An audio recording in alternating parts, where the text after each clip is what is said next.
Hello বন্ধুরা, আসসালামু আলাইকুম। কেমন আছো সবাই? আশা করি সবাই ভালো আছে। আলহামদুলিল্লাহ, আমি আল্লাহর তোমাদের দোয়ায় অনেক অনেক ভালো আছি।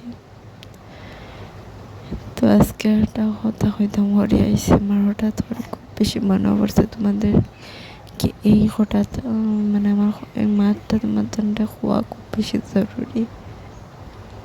মানে আমি যে সিচুয়েশনও আছি, আমার আল্লাহ ছাড়া হয়েও দেখতাম আমি কোন সিচুয়েশনে আছি। না পারে কারোর দুঃখ কইতাম, না পারি কিছু। আল্লাহ আমার জীবন আর কারোর দেখো না।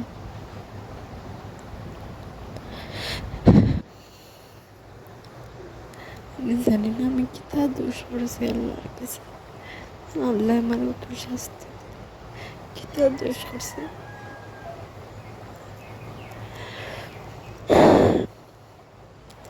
মানে একটা কথা হয়, মা বাবার বিরুদ্ধে গিয়ে কোনোদিন বিয়া করিও, তাইলে সারা জীবন পস্তাইবে। কারোর যদি ভালো লাগে মা বাবারে নিয়ে দেখা, যদি মা বাপ রাজি তারপরে কে বিয়া করে, নাহলে বিয়া করিও না, নাহলে সারা জীবন আমার মতো পস্তাইতে না। আমি না এমন কিছু করতে পারি, না কাউরে আমার দুঃখ হইতে পারি।